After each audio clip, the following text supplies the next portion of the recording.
Assalamualaikum Pak Yudi. Waalaikumsalam.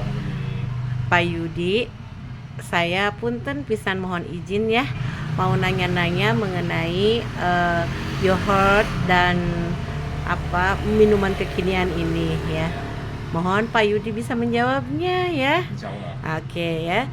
Yang pertama, saya ingin tahu masalah manfaat yogurt itu untuk kesehatan. Itu dulu mungkin. Ya, baik Umi. Manfaat yogurt itu banyak sekali ya. Jadi yang pertama itu biasanya paling umum adalah probiotik. Jadi dia punya bakteri baik yang bisa menyehatkan saluran pencernaan. Dia akan melawan bakteri jahat di usus terutama.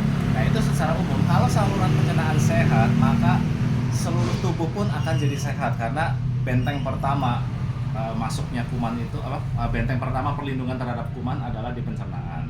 Jadi asalkan pencernaan sudah sehat, maka dia sudah sangat bagus ya untuk hasil kesehatan. Lalu untuk manfaat-manfaat yang lain ada banyak sekali, itu nanti bisa di-share.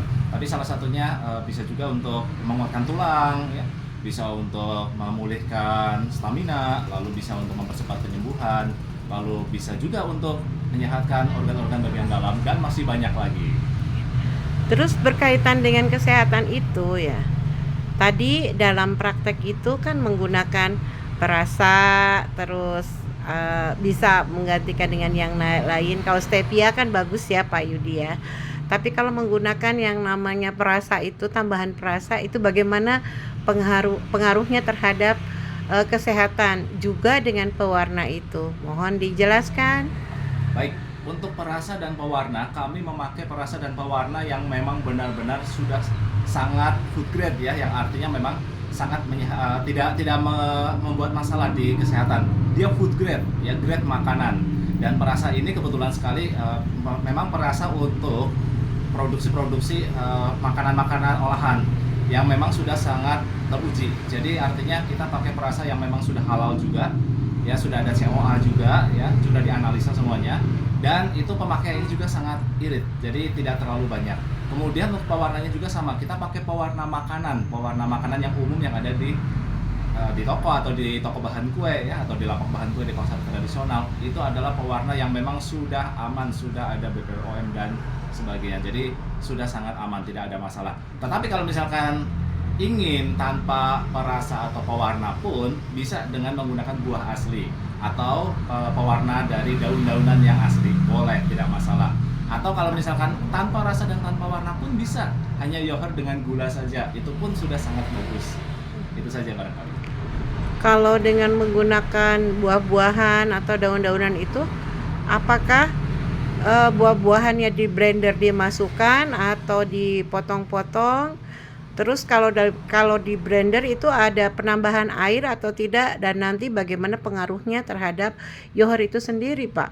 Baik, untuk buah-buahan bebas, bisa utuh, bisa dipotong-potong kecil-kecil, bisa juga di blender. Kalau di blender itu seperti smoothies ya, nah itu tidak perlu penambahan air. Sebaiknya justru yogurtnya kental ditambah dengan buah-buahan potong seperti itu lalu di blender supaya hasilnya lebih kental dan enak rasanya tanpa ada campuran air. Lalu untuk buah-buahan yang dipotong-potong tanpa di blender pun bisa, itu banyak sekali sekarang yang sudah menjual namanya salad buah yogurt. Jadi itu potongan buah, aneka buah yang kemudian tinggal disiram dengan yogurt lalu dimakan seperti biasa. Itu sehat sekali. Lalu kalau misalkan tidak di blender dan tidak dibikin salad buah pun nggak apa-apa. Misalkan buahnya itu dibikin jus lebih dulu lalu campurkan ke yogurt lalu diaduk.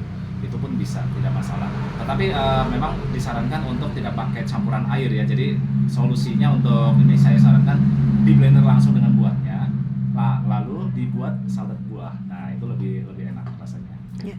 Terus begini Pak, tadi Bapak kan yang kedua itu latihan penggunaan teh ya Pak ya. Betul. Kalau dengan penggunaan kan ada perisanya. Ya. Kalau dengan penggunaan air putih saja bisa nggak Pak?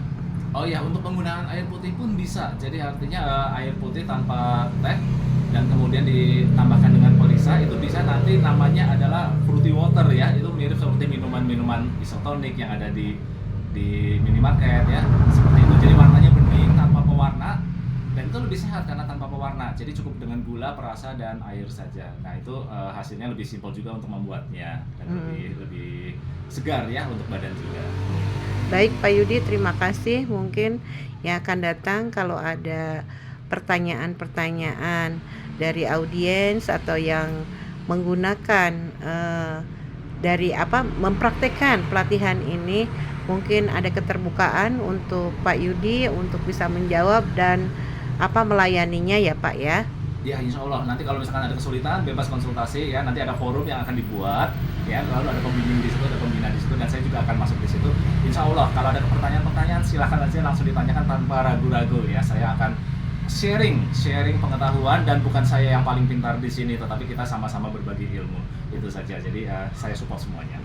Baik, untuk penutup dari tadi saya Pak Yudi itu dari mana, nama lengkap Pak Yudi siapa gitu kan, berasal dari pendidikan mana. Mohon izin untuk menyatakan sambil menutup wawancara ini. Baik, perkenalkan, tadi saya lupa untuk memperkenalkan di awal ya. Perkenalkan, nama saya Yudi Wayan Rosdian.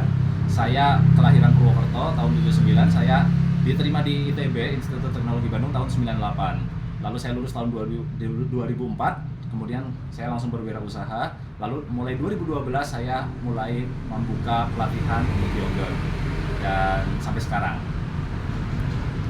Oke, baiklah, barangkali itu saja yang bisa saya sampaikan. Terima kasih atas wawancara yang telah disediakan ini. Terima kasih juga untuk rekan-rekan semuanya. Nanti kita bisa ketemu lagi. Saya tutup saja. Wassalamualaikum warahmatullahi wabarakatuh.